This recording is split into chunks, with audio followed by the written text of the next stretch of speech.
Salut les cathos, aujourd'hui nous sommes le 19 août et nous fêtons Saint Louis. Saint Louis, évêque de Toulouse, petit-neveu de Saint Louis, roi de France, fils de Charles le Boiteux, roi de Naples et de Jérusalem, né à Brignoles, en Provence.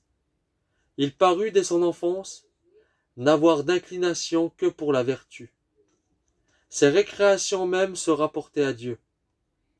Il n'en choisissait que de sérieuses et ne s'y livrait que pour donner à son corps l'exercice nécessaire et conserver la vigueur de son esprit.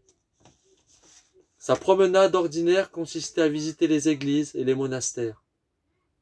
À l'âge de 7 ans, il pratiquait déjà la pénitence, et souvent il couchait sur une natte étendue auprès de son lit. Il fut tout particulièrement remarquable par sa pureté angélique, qui ne se ressentit en rien de la mollesse des cours ni des séductions du monde. Sa charité pour les pauvres était extraordinaire. Un jour qu'il sortait des cuisines du palais, son père, prévenu par des valets malveillants, lui demanda ce qu'il portait sous son manteau. Louis, tremblant, ouvre le manteau qui ne contenait qu'un bouquet de fleurs magnifiques, bien qu'en était en hiver. À l'âge de 14 ans, il fut envoyé comme otage, avec 2 de ses frères, au roi d'Aragon, qui retenait son père prisonnier.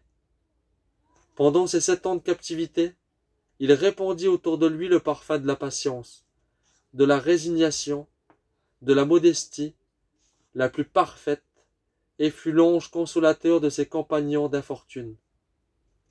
Une fois libre, Louis s'abandonna au pieux excès de la charité qu'il avait tant aimé dès son enfance.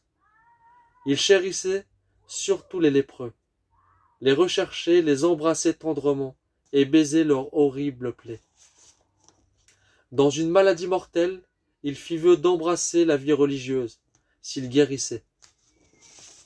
Il guérit en effet, refusa les offres séduisantes d'un mariage royal, renonça même au trône de son père et s'enrôla sous la bannière du séraphique François d'Assise.